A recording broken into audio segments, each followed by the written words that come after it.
Surprise online learning centre में आप लोगों का स्वागत है। मैं आया हूं आपको पढ़ाने केमिस्ट्री। आप पढ़ने वाले हैं सॉलिड स्टेट और आज हम बात करेंगे पैकिंग स्ट्रक्चर के बारे में। अगर आप लोगों ने हमारी प्रीवियस वीडियो जाके नहीं देखी हुई है तो उसे जाके देख लीजिए ताकि ये वीडियो आपको इसके आगे से बहुत ही अच्छे तरीके से समझ में आए। तो चलिए शुरू करते हैं पैकिंग स्ट्रक्चर के बारे में और इसमें कौन कौन सी बातें हमें जो है ध्यान देनी होगी। तो पैकिंग स्ट्रक्चर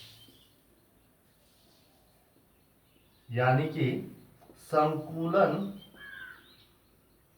संकुलन संरचना। यहाँ पे ध्यान देने वाली बात तो ये है कि पैकिंग स्ट्रक्चर दो प्रकार के होते हैं। इसको क्लासिफिकेशन किस तरह से किया गया तो दो प्रकार में किया गया। एक है नॉन क्लोजिंग पैकिंग और दूसरा है क्लोज पैकिंग या नॉन क्लोज्ड पैकिंग कह सकते हैं इसे क्लोज्ड पैकिंग कहते हैं। तो ये नॉन क्लोज्ड पैकिंग होता क्या है? देखिए, जब हम चूंकि अभी हमें यहाँ पे देखना है कि जो हमारा घटक होता है या पार्टिकल जो होता है, पार्टिकल वो कुछ भी हो सकता है, वो अणु भी हो सकता है, आयन भी हो सकता है या फिर परमाणु भी हो सकता है। तो इसमें जो घटक पार्टिकल होते हैं उसे या तो हम डॉट से प्रदर्शित करें या फिर हम एक गोला बना दें। भाई उसका अपना एक रेंज होगा, उसकी त्रिज्या के अकॉर्डिंग उसका एक रेंज होगा जो कि गोली वृत्त सर्कल की तरह होगा, या फिर उसके केंद्र को ही बना दें। तो आज हम इसका यूज करेंगे और इसमें हम समझेंगे कि इसका जो स्ट्रक्चर होता है वो नॉन क्लोज पैकिंग और क्लोज पैकिंग में कैसे होता है। तो मान लेते हैं क्या एक हमारा जो है क्यूब है इस तरीके से और इसके कोनों पर भाई क्या उपस्थित है? कोनों पर तो कंपलसरी है, हमने प्रीवियस क्लासेस में पढ़ लिया है कोनों पर तो कंपलसरी होगा। चलिए, कोनों पर ये हो गया कंपलसरी। चूंकि ये क्यूब अगर क्यूब है, क्योंकि इसका जो कोनों पर 1/8 जो हिस्सा अंदर है और 7/8 हिस्सा बाहर है, हम इसे प्रूव भी कर चुके हैं कि किस प्रकार से ये है। अब इसमें है कि कुछ चीजें जो है सेंटर पे भी आ जाती हैं, जैसे एफसीसी के अकॉर्डिंग। अगर हम एफसीसी के अकॉर्डिंग कर दें तो यहाँ पे भी आ गई, यहाँ पे भी आ गई, यहाँ पे भी आ गई और यहाँ पे भी आ गई कुछ इस। लेकिन ये बातें अभी हमें अच्छे से समझ नहीं आ रही। जो अपना क्यूब है ये तो एक काल्पनिक है, मैंने हमने ड्रॉ किया हुआ, ये वास्तव में तो होता नहीं। अब हम बात करेंगे कि हो सकता है कि यहाँ पे जो चूंकि जितने भी सॉलिड होते हैं उसमें जो पार्टिकल होते हैं वो बहुत ही क्लोज, मतलब क्या होता है कि एक दूसरे के नजदीक नजदीक पैकिंग में होते हैं। तो अब देखिए, ये तो एक लेयर हो गई। अब दूसरी लेयर हमें बात करनी है कि क्या ये लेयर जस्ट सेम है नीचे। देखिए, ये हम कैसे बना सकते हैं, या तो ये अच्छा, इसकी डिस्कशन भी प्रीवियस क्लास में थोड़ा बहुत कर चुके हैं। क्या ये इस तरीके से बना रहा है? अगर ये इस तरीके से बना रहा है तो इसी को हम कहेंगे non closed packing. Closed packing same layer का सेम नीचे तरीके से रिपीट होना क्या है अपना नॉन क्लोज पैकिंग। हालांकि इसकी दूसरी व्यवस्था भी की जा सकती थी, एक हम यहां बनाए एक यहां। अब इसके नीचे एक तो हमने जस्ट उसी के नीचे लगा दिया और एक है कि दो बॉल के जस्ट बीच में लगाए इस तरीके से।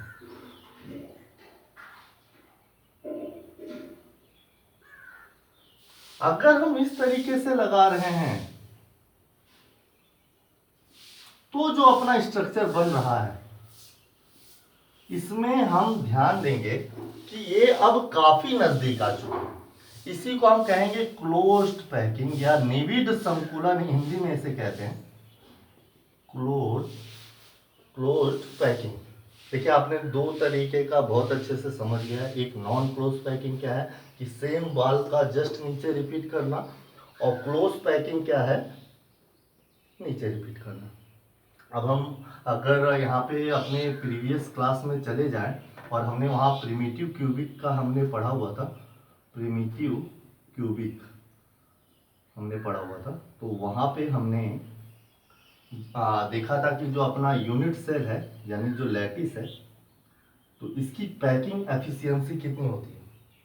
तो पैकिंग एफिशिएंसी हमने यहाँ पे जाना था कि इसका लगभग अपना जो है 52.4 ऑलमोस्ट आया था, अपना जो 52.4 या 52.6 इस तरीके से, ये इसकी पैकिंग एफिशिएंसी थी। यानी कि एक यूनिट सेल में या एक यूनिट सेल में जो है कितने बॉल यानी कितने जो है पार्टिकल अपने घटक कण हिस्सेदारी में भाग कर रहे हैं, यानी पैकिंग एफिशिएंसी क्या है, तो हम कहते हैं कि 52.6% है, सपोज इतना ही है। अब हम देखते हैं कि ये तो 52.6% पार्टिकल से भरा हुआ है, तो जो और अतिरिक्त प्लेस है वो खाली है, उसी को हम कहते हैं वॉइड्स, उसी को हम कहते हैं वॉइड्स या रिक्तियां। क्या कहेंगे? रिक्तियां। अब इस रिक्तियां को हम कहाँ समझे, जैसे हम एफसीसी के लिए भी चर्चा कर रखे थे, तो एफसीसी में भी हमने कुछ 60 पॉइंट कुछ हम पढ़ा हुआ था, 62 या 64 हमने जो है 74 पढ़ा हुआ था। किसके लिए हमने पढ़ा हुआ था? बीसीसी के लिए पढ़ा हुआ था। तो जैसे इसमें बाकी रिक्तियां हैं, वॉइड्स हैं, उसका परसेंटेज आ जाएगा करीब 47.4%, यानी इतना प्लेस खाली है। इसी तरीके से हम जो है आप लोग जो है बीसीसी के लिए भी निकाल सकते हैं और एफसीसी के लिए निकाल सकते हैं। अब ये वॉइड्स अगर हम बात करें कि ये वॉइड्स कहाँ है, तो नॉन क्लोज पैकिंग में तो यहाँ है, देखिए बहुत ज्यादा है, बहुत ज्यादा है। और अगर हम क्लोज्ड पैकिंग की बात करें तो यहाँ है, ये देखिए, यही एक ऐसी रिक्तियां हुई हैं जो अभी सेम छूट रही हैं, देखिए, इसी को हम कहते हैं वॉइड्स। क्या कहते हैं? वॉइड्स, या फिर आप हिंदी में कह सकते हैं रिक्तियां। चलिए, अब इसमें एक और हम बात ध्यान रखेंगे, दूसरा, यानी कि हमने कितने पॉइंट में हमें बहुत ही इंपॉर्टेंट टॉपिक पढ़ लेनी है, इंपॉर्टेंट टॉपिक्स जो आपको पैकिंग स्ट्रक्चर समझने में बहुत ही मदद करेगी, सहायता करेगी। तो नंबर 1 हमने पढ़ लिया वॉइड्स के बारे में कि वॉइड्स है क्या, यानी वॉइड्स जो हमारे बॉल होते हैं, उन बॉल के जो एडजस्टमेंट के बीच में जो थोड़ी सी जगह छूट जाती है, स्पेस छूट जाता है, उसी को हम क्या कहते हैं? वॉइड्स कहते हैं। अब नेक्स्ट हम क्या पढ़ेंगे? अब हम नेक्स्ट हमें पढ़ना होगा कोऑर्डिनेट नंबर। कोऑर्डिनेट नंबर, इसको हम हिंदी में कहें तो समन्वय संख्या या फिर उप सहसंयोजन संख्या कह सकते हैं। अब ये कैसे आएगा? वॉइड हमारा क्लियर हो गया, जो रिक्त स्थान बचा हुआ है उसके बारे में। अब हम जान लेते हैं कोऑर्डिनेट नंबर क्या होगा। कोऑर्डिनेट नंबर अपना जो होगा, ये होगा कि भाई कोई भी एक बॉल हमें पकड़ना है, जैसे कि हम इसके जस्ट ऊपर हम एक और बना दे रहे हैं, अब कोई भी एक बॉल पकड़ लीजिए। चलिए, मैंने ये वाला बॉल पकड़ लिया, ये, तो ये बॉल कितने और बॉल के संपर्क में? 1 2 3 4, तो इसका कोऑर्डिनेट नंबर हम कहेंगे 4। समझ में आया? अब इसके आगे अगर हम देखें कि भाई ये क्लोज्ड पैकिंग में क्या होगा, तो क्लोज्ड पैकिंग में भी हम एक पकड़ लेते हैं, ये देखिए हमने ये वाला जो है पकड़ लिया। अब इसमें क्या है, इसको कहेंगे 1 2 3 4 5 6, तो इसका कोऑर्डिनेट नंबर कितना हो जाएगा? 6। अब फिर से इसे डिफाइन करते हैं कि इसका क्या, किस तरीके से हम डिफिनेशन समझेंगे। तो हमारा जो भी घटक कण है वो अन्य कितने घटक कणों से स्पर्श कर रहा है, वो उसका कोऑर्डिनेट नंबर होगा। यानी कि कितने लोगों के टच में है, कितने पार्टिकल के, कितने गोलों के वो संपर्क में आया हुआ है, उसी को हम क्या कहेंगे? कोऑर्डिनेट नंबर कहेंगे। यहाँ पे हम 4 देख लिए, यहाँ पे हम 6 देख लिए। अभी हम बेस बना रहे हैं, अभी इसके बाद हम इसकी बहुत लंबी और अलग अलग टाइप की चर्चा करेंगे। तो ये तो हो गया हमारा कोऑर्डिनेट नंबर 6, इसमें आ गया हमारा कोऑर्डिनेट नंबर 4। अब हम आगे बात करते हैं, जो नंबर 3 तीसरा है वो है पैकिंग लेयर, या फिर हम कहें लेयर। पैकिंग लेयर या फिर लेयर, या फिर हम स्तर भी कह सकते हैं इसको, जो है कि संकुलन स्तर क्या होता है। तो संकुलन स्तर जैसे हम देख रहे हैं कि एक बॉल हमारा इस लेयर में है, तो इस लेयर को अगर हम ए नाम दें, कि भाई ये लेयर ए है, और जस्ट इसके जो नीचे वाला लेयर है वो भी सेम रिपीट है, यानी एक ही तरह है। देखिए जैसा ऊपर उसी के पैरेलल नीचे। तो जब कोई बात पैरेलल आती है तो इसका मतलब होता है कि वो सेम रिपीट कर रहा है, यानी ए के नीचे जस्ट एक। तो ये हो गया हमारा जो है लेयर। अगर हम यहाँ इस लेयर की बात करें तो इसका लेयर देखिए, एक लेयर ये है ए। अब इसके जस्ट नीचे वाला जो लेयर है वो सेम रिपीट नहीं हो रहा है, पैरेलल नहीं है, वो देखिए थोड़ा सा अलग है। तो हम मान लेते हैं ये कैसा है, बी। फिर इसके नीचे अगर हम आ गए तो ये हमने देखा कि ये तो पुनः ए है, मतलब जैसा ए था वैसा ही, और उसके जस्ट नीचे वाला कैसा है, बी है। तो अपना जो लेयर है वो कितने तरीके से हम कर सकते हैं। तो लेयर की बात करें तो हो सकता है वो ए टाइप का हो, नंबर एक, या तो ए बी टाइप का हो, और या तो एबीसी टाइप का होगा। कैसे होगा आगे हम चर्चा करेंगे। तो ये इतनी टॉपिक थी पैकिंग स्ट्रक्चर के बारे में कि क्या क्या हमें इंपॉर्टेंट बात ध्यान रखना है। नॉन क्लोज्ड पैकिंग किसे कहते हैं, जो पैरेलल हो, ज़्यादा वॉइड्स हो उसमें। क्लोज पैकिंग में जो पैरेलल ना हो और जिसमें कम वॉइड्स हो, यानी रिक्तियाँ जो है कम छूटे। और हमने क्या क्या पढ़ा कि भाई कौन कौन से टॉपिक हमें पढ़ने हैं। तो इंपॉर्टेंट टॉपिक्स हमें वॉइड्स पढ़ने हैं। वॉइड्स क्या होता है, जो बॉल्स के बीच में जो गेंद है हमारी, यानी पार्टिकल की जो गेंद है उसके बीच में जो रिक्त स्थान छूटा हुआ है उसी को हम वॉइड्स कहते हैं। नॉन क्लोज पैकिंग में ज्यादा होगा और क्लोज पैकिंग में कम होगा। हम अगर क्यूबिक सेल के बारे में बात कर लें कि जो यूनिट सेल हमने पढ़ा हो उसमें प्रिमिटिव में पढ़ा, हमने जो पैकिंग एफिशिएंसी होती थी उसी को हमें 100 में से माइनस कर देना। 100 में माइनस कर दिया हमने तो हमारा वॉइड परसेंटेज आ जाएगा या वॉइड एफिशिएंसी आ जाएगी। ये क्या आ जाएगा, हमारा वॉइड्स एफिशिएंसी आ जाएगा। तीसरा हमने पढ़ा कोऑर्डिनेट नंबर। ये कोऑर्डिनेट नंबर क्या होता है, तो कोई भी बॉल पकड़ लीजिए, कोई भी पार्टिकल पकड़ लीजिए, उसको देखिए कि वो कितने बॉल्स के संपर्क में है, कितने बॉल उससे टच कर रहे हैं, वही बॉल्स की संख्या यानी उसके अगल बगल यानी चारों तरफ उपस्थित या टच कर रहे हैं जो है परमाणुओं की संख्या या बॉल्स की संख्या ही कोऑर्डिनेट नंबर होता है। और लेयर क्या होता है, तो लेयर हमारा देखना होता है कि भाई वो क्या पैरेलल है कि नॉन पैरेलल है, क्या वो रिपीट कर रहा है वापस बार बार कि रिपीट नहीं कर रहा है, बार बार बदल रहा है। इस तरीके से हमने देखा कि लेयर जो है 3 प्रकार की होगी, ए बी एबीसी। इस तरीके से हम जो है पढ़ेंगे। अब आगे चलिए, आगे हम बात कर लेते हैं जो है अलग अलग कि भाई कौन की लेयर के अकॉर्डिंग पैकिंग स्ट्रक्चर कितने प्रकार के होते हैं। लेयर के अकॉर्डिंग पैकिंग स्ट्रक्चर कितने प्रकार का होता है। तो यहां हम नंबर 1 पढ़ेंगे जीरो डायमेंशन पैकिंग। अब इस जीरो डायमेंशन पैकिंग के बारे में पढ़ लेते हैं भाई।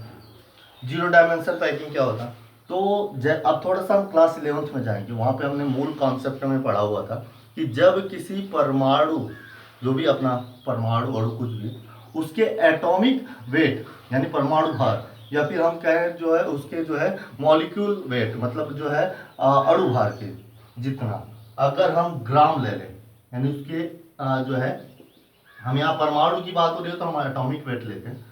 एटॉमिक वेट जितना अगर हम क्या ले लें जो है मास ले लें या फिर द्रव्यमान ले लें या फिर भार ले लें, इसमें ग्राम में द्रव्यमान ले लें, ठीक है।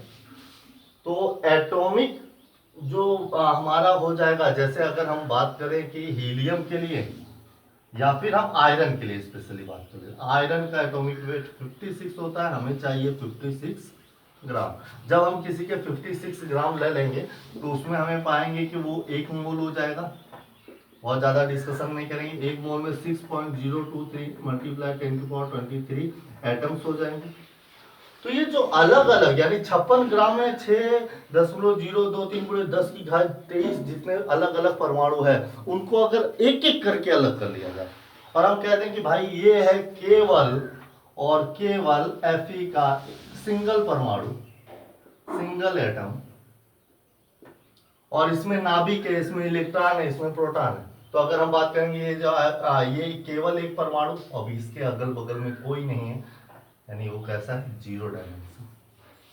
यहाँ अगल बगल आगे पीछे ऊपर नीचे कोई नहीं है, तो अपना क्या होगा, जीरो डायमेंशन। तो ये तो जीरो डायमेंशन के बारे में, तो इसके बारे में बहुत सारी डिटेल और चर्चा नहीं करनी है, वो तो हम आपको ऐसे ही बता दिए। और यहाँ पे ध्यान रखना है कि ऐसी कोई भी संरचना नहीं होती, ऐसी कोई भी संरचना नहीं होती, जीरो डायमेंशन की कोई भी संरचना नहीं। अगला बात करते हैं, चलिए वन डायमेंशन के बारे में। तो नंबर 1 आते हैं one dimension structure. One dimension मतलब एक ही रेखा में आने वाले परमाणु, क्रमागत परमाणु। तो एक ही रेखा में कैसे आएंगे भाई, ए आ गया अपना जो है इस तरीके से, यहाँ पे एक ही रेखा में, इसके पैरेलल ऊपर नीचे आगे पीछे कोई भी परमाणु नहीं। तो यहाँ पे हम बात करेंगे जो है, अब सवाल अपने वही तीनों इंपॉर्टेंट, कौन कौन से, पहला तो है अपना वॉइड्स, नंबर 2 है कोऑर्डिनेट नंबर या सीएन, ठीक है, कोऑर्डिनेट नंबर। तीसरा है अपना जो है लेयर। तो पहला सवाल है कि क्या वन डायमेंशनल स्ट्रक्चर में वॉइड्स होता है, तो बिल्कुल नहीं होता। वॉइड्स आपको कहीं पे भी नहीं दिख रहा है, इनके बीच में कोई भी रिक्तियां नहीं है, एक ही लेयर है। दूसरा हम बात करते हैं इसका सीएन नंबर क्या होगा, तो सीएन नंबर कोई भी डेफिनेटली एक पकड़ लीजिए आप। तो इसके बगल में देखिए हमने कितने हैं, 1 2, यानी कितने हैं, सीएन नंबर इसके कितना हो जाएगा, 2। और तीसरा अगर हम पढ़ ले लेयर कौन सा है, तो लेयर की बात करूं तो इसमें तो एक ही लेयर है केवल, ए। तीसरी और चौथी बात अगर हम करें कि क्या ऐसा कोई स्ट्रक्चर होता है, तो नहीं, ऐसा कोई, ऐसी कोई संरचना नहीं होती। ये तो केवल बेस बनाने के लिए आपको बताया जाता है जीरो डायमेंशन क्या होता है, वन डायमेंशन क्या होता है, टू डायमेंशन क्या होता है। यहाँ तक कोई भी संरचना काल्पनिक है केवल, मतलब काल्पनिक मतलब वास्तव में तो होते हैं अगर हम 2D या 1D में देखें तो, लेकिन टोटल 3D में होता है, अपना तीनों आयाम में होता है, लंबाई चौड़ाई ऊंचाई तीनों आयाम में होता है। तो चलिए आगे देखते हैं। तो ये हमने बात कर लिया, आप लोग इसे धीरे धीरे और पॉज करके, अगर ना समझ में आया तो बार बार इसे देखिए, आपको बिल्कुल समझ में आएगा। तीसरी बात कर लेते हैं टू डायमेंशन स्ट्रक्चर के बारे में। तो यहाँ पे आते हैं तो टू डायमेंशन स्ट्रक्चर कितने टाइप का होता है, 2 टाइप का होता है। एक तो जो नॉन पैकिंग बनाए, या फिर हम इसे कहेंगे 2D नॉन पैकिंग स्ट्रक्चर, या नॉन क्लोज्ड पैकिंग, ठीक है, नॉन क्लोज्ड पैकिंग। और दूसरा आएगा अपना जो है 2D क्लोज्ड पैकिंग। अब 2D नॉन क्लोज्ड पैकिंग को क्यों स्क्वायर पैकिंग कहते हैं, स्क्वायर यानी वर्गाकार संकुलन क्यों कहते हैं, और 2D क्लोज्ड पैकिंग को हम क्यों हेक्सागोनल क्लोज्ड पैकिंग कहते हैं या पैकिंग कहते हैं, ठीक है, क्यों, तो आइए समझ लेते हैं। स्क्वायर मतलब वर्गाकार, हेक्सागोनल मतलब षटकोणीय जो है संकुलन क्यों कहते हैं। तो देखिए पहली चीज तो 2D कह रहा है और नॉन क्लोज्ड पैकिंग कह रहा है। 2D मतलब एक लेयर आगे पीछे जाएगी, एक लेयर ऊपर नीचे जाएगी, मतलब बाएं से दाएं जाएगी, ऊपर से नीचे जाएगी, लेकिन आगे से पीछे नहीं जाएगी। यही हमारा 2D डायमेंशन स्ट्रक्चर हो गया। तो अगर यहाँ पे हम कहें कि भाई ये नॉन क्लोज पैकिंग में होगा, तो हम कैसे बनाएंगे, उम्मीद कर रहा हूं कि आप लोग को बहुत जस्ट इसी के नीचे, क्योंकि नॉन क्लोज्ड है ना, तो अभी आपने देखा नॉन क्लोज्ड पैकिंग, ये। तो तो ये हमारा आ गया नॉन क्लोज्ड पैकिंग का जो है 2D स्ट्रक्चर। और इसे स्क्वायर पैकिंग क्यों कहते हैं? स्क्वायर पैकिंग इसलिए कहते हैं कि जब हम इसमें वही तीनों बात, वॉइड्स की बात कर ले, कोऑर्डिनेट नंबर की बात कर ले और लेयर की बात कर ले। ये कौन है? स्क्वायर पैकिंग है। पहला सवाल, इसे स्क्वायर पैकिंग क्यों कहा जाता है? तो कोई भी एक परमाणु अगर आप पकड़ें, ये आपका एटम, आपने बॉल आपने पकड़ लिया, तो आपने पूछा कि भाई इससे कितने लोग संपर्क में हैं? तो 1 2 3 और 4, 1 से 4 लोग संपर्क में। अगर इन चारों के कोनों को मिला दिया जाए, अगर इस तरीके से चारों कोनों को हम क्या करें, तो आपको एक स्क्वायर मिलता हुआ दिखेगा। स्क्वायर बनने के कारण ही इसको स्क्वायर पैकिंग कहते हैं, यानी 2D नॉन क्लोज्ड पैकिंग को हम क्या कहते हैं? स्क्वायर पैकिंग कहते हैं। चलिए अब आप बात कर लेते हैं इसके वॉइड्स के बारे में। तो वॉइड्स आपका देखिए, जब हम 4 एटम्स लेंगे तो ये जो छोटा सा स्पेस बचा हुआ है, ये हमारा क्या होगा? वॉइड्स कहलाएगा। इसको हम स्क्वायर वॉइड्स कहेंगे। क्या कहेंगे? स्क्वायर वॉइड्स कहेंगे। क्लियर? चलिए, स्क्वायर वॉइड्स हो गया हमारा।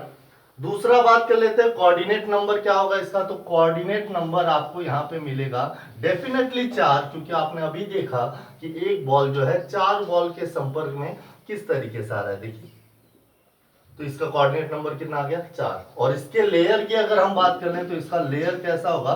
तो ये A है, फिर A है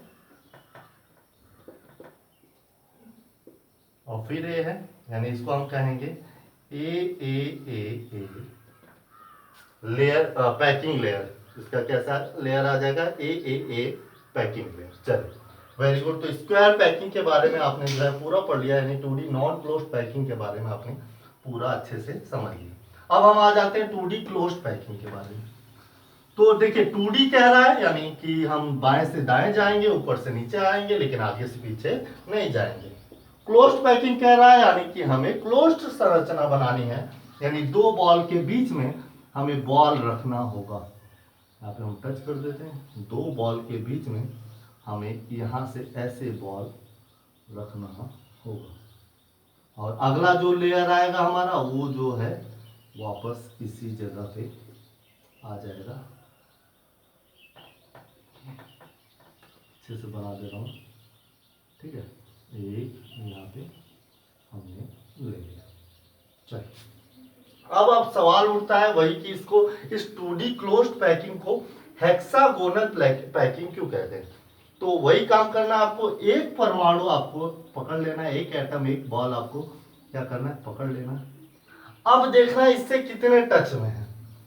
तो आपने देखा एक ये टच में है, एक ये है, 2 3 4 5 और 6। देखिए, 6 लोग टच में है ना।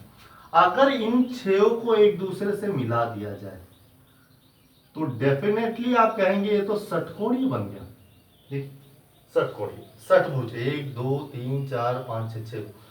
षटभुज को इंग्लिश में कहते हैं हेक्सागोनल, इसलिए इसे कौन सा कहते हैं? हेक्सागोनल पैकिंग कहते हैं। उम्मीद करता हूँ बहुत अच्छे से आप लोगों को समझ में आएगा कि हेक्सागोनल पैकिंग क्या होता है।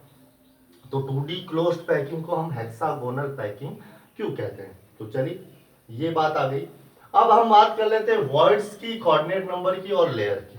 तो सबसे पहले हम बात करेंगे वॉइड्स।